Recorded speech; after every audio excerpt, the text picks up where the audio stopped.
Sir అదే sir అన్ని తీస్తున్నా సార్.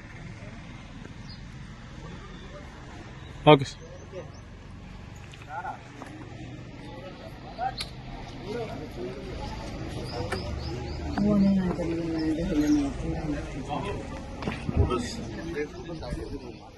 ఎస్సీ క్యాండిడేట్ అమ్మాయి శ్రీజ అని సూసైడ్ చేసుకొని చనిపోయింది. ఇప్పుడు నేను స్పాట్ లోనే ఉన్నా.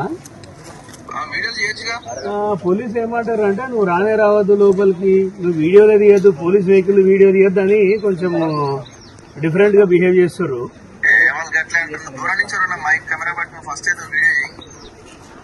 సరే అన్న ఉంది, నేను కాలేజ్లోనే ఉన్నా అన్న. కాలేజ్లో డెడ్ బాడీ దించుతున్నారు. పంపిస్తా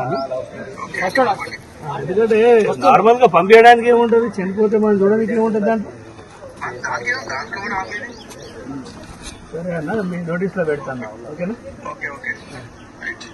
ఈరోజు ప్రొద్దున్నే సురభి మెడికల్ కాలేజ్ లో హాస్టల్లో ఒక అమ్మాయి ఉరేసుకున్న సమాచారం అందుకుని అక్కడ వెళ్లడం జరిగింది. అమ్మాయి పేరు శ్రీజ, ఫిజియోథెరపీ ఫస్ట్ ఇయర్ చదువుతుంది. పెద్దపల్లి సంబంధించిన అమ్మాయి, తల్లిదండ్రులు ఎవరు లేరు.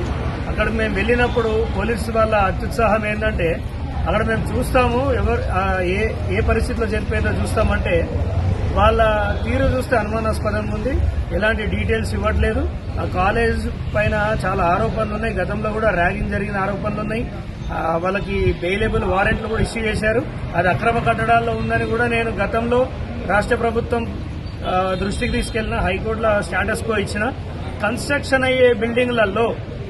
అవుతున్న బిల్డింగ్లలో హాస్టల్ నిర్వహించడం ఏంది, హాస్పిటల్ నిర్వహించడం ఏంది, దీనిపైన జిల్లా కలెక్టర్ గారు తక్షణమే చర్య తీసుకోవాలి. ఇక్కడున్న ఆరోగ్య శాఖ మంత్రి గారు స్పందించాలని కోరుకుంటున్నారు.